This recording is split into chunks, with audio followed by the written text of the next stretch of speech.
नोकरदार कारखान्यात काम करणाऱ्या महिलांना पहाटे किंवा रात्रीच्या वेळी एकटं जाताना भीती वाटते. आता काळजी करू नका. बडी कॉप अर्थात पोलीस मैत्रिणी तुमच्यासोबत आहेत. त्या क्लिकवर ती तुमच्या मदतीला येणार आहे. आता तुमची सुरक्षा म्हणजे आमची सुरक्षा. आता घाबरू नका, बिनधास्त नोकरी करा असं आवाहन अप्पर पोलीस अधीक्षक कल्पना बारवकर यांनी केलेलं आहे. सांगली वसंतदादा औद्योगिक वसाहतीच्या चारुभाऊ शहा सभागृहात आयोजित कार्यक्रमात त्या बोलत होत्या. बडी कॉप योजनेची सुरुवात आज या परिसरात झाली आहे.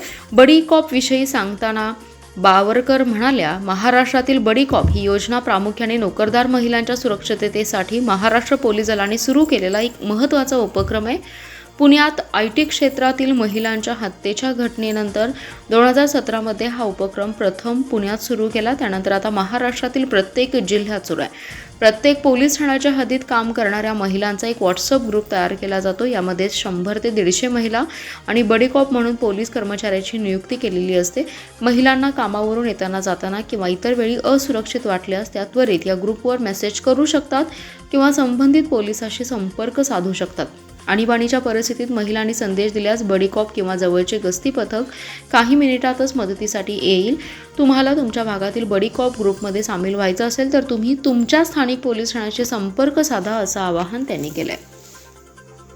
आज संजयनगर पोलीस स्टेशन हद्दीतील MIDCमधील सर्व ठाण्यांचे जे संचालक आहेत त्यांच्या माध्यमातून महिलांच्या सुरक्षतेसाठी काय उपाययोजना आहेत आणि आपण काय करणार आहोत किंवा आपण काय करत आहोत या संदर्भामध्ये त्यांना माहिती देण्यासाठी एक कार्यशाळा आयोजित करण्यात आलेली होती.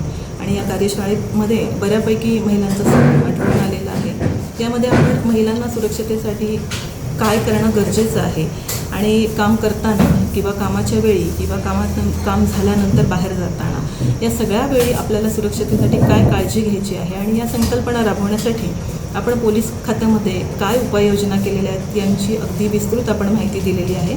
यामध्ये आपण निर्भया पथक आहे, त्याचप्रमाणे 112 आहे, बडी कॉप आहे, या सगळ्यांची माहिती त्यांना देऊन आपल्याकडे कुठली अडचण जर समजा आली तर त्या अडचणीमध्ये आपण या सगळ्यांचा उपयोग करून कशा प्रकारे आपल्याला कारवाई करता येणार आहे आणि आम्ही कशी करणार आहोत ज्याचा आपल्याला उपयोग होईल याचं आपण स्पष्ट विवेचन केलेलं आहे.